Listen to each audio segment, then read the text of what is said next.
hanggang sa matapos ang linggong ito, kinakailangan na hindi sila parehong makahalata. Dahil kung makakahalata sila na merong kang kakambal na wala na sa aking bahay, ay susunod ka na rin sa kanya. Ikaw ay may evict sa aking bahay. Okay po. Voluntary exit po ako.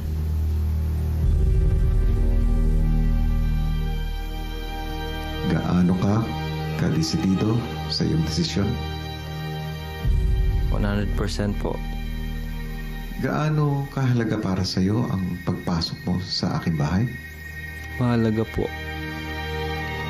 Ngayon po, para sa akin po, mas mabigat po yung para sa pamilya ko. Para sa asawa ko, mga anak ko, tsaka yung bunso ko pong isisilang ng asawa ko. Nais kong ipaalam sa iyo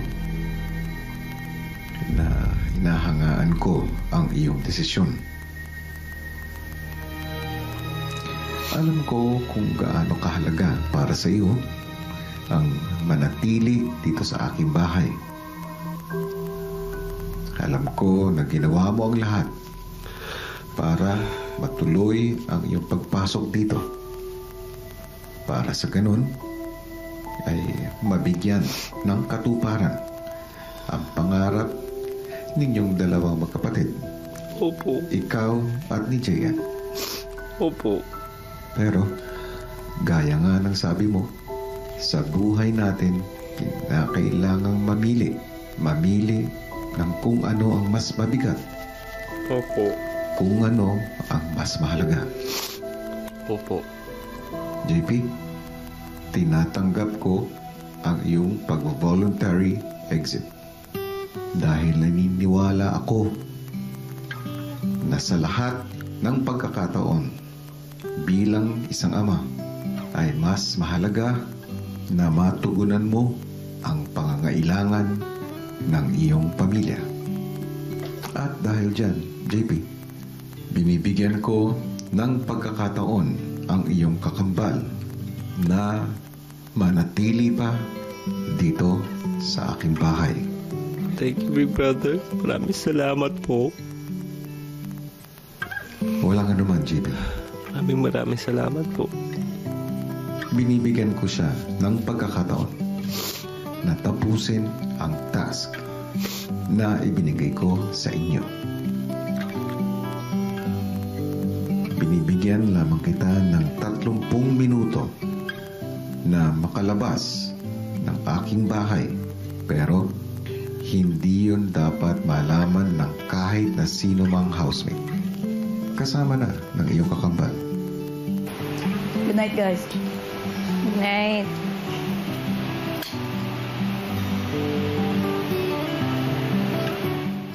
Makalipas ang ilang oras, kinausap ni Kuya si JM na walang kamalay-malay na nag-voluntary exit na ang kakambal niyang si JP. JM, nakikilala mo ba kung sino may-ari ng mga damit na yan? Opo. Sino? Ako po. JM, hinubad yan ng kapatid mo. Dahil ang kapatid mo sa ngayon ay papauwi na sa kanyang bahay. Ganun po ba? Ang kapatid mo ay nag-voluntary exit na.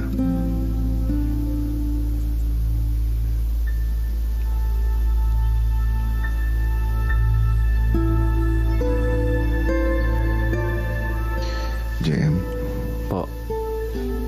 alam mo na ang pananatili nyo dito sa aking bahay ay nakasalalay sa isa't isa. Opo. Anong nararamdaman mo ngayon? Nalulungkot po. Bakit? Kasi po, hindi ko man lang ho nakasama yung kapatid ko po.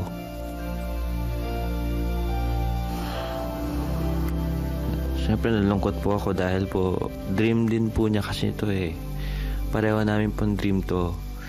Tapos nakakadalawang araw pa lang po eh nag-exit na po siya. akala ko po tatagal kami magkasama. Kasi buong buhay po namin kami magkasama. Kahit na may kanya-kanya kaming pamilya, magkasama pa rin po kami. Ngayon parang nafe-feel ko po parang mag-isa lang po ako.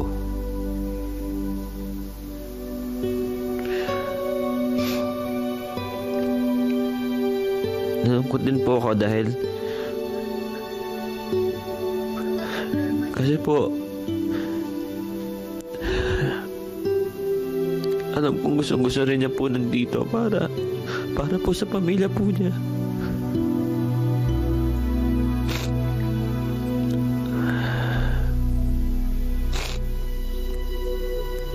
Pero nag-voluntary exit na siya. Alam mo ba kung anong ibig sabihin nun? Kailangan ko rin po daw mag-exit po.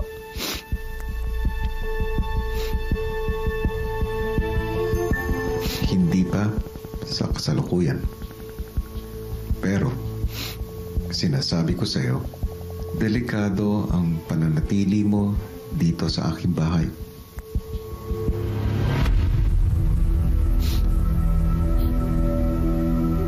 Dahil kahit wala na si JP, kinakailangan mong ipagpatuloy ang task. Opo. Ibig sabihin, hindi pa rin dapat malaman ng iyong mga housemates mula sa magkabilang bahay na ikaw ay may kakambal. Okay po. Sumasakit ano ko? Oo, hold on. Parang na-high-blood yata ako. Parang barcode talaga ako. Ibig sabihin, mas humirap ang iyong task. Dahil dyan, gusto kitang tulungan. Isang paraan para huwag silang tuluyan na magduda ay kinakailangan bago sila magising. Dapat ay nakalipat ka na sa kabilang bahay. Suot ang damit na iniwan ni JP. Okay po.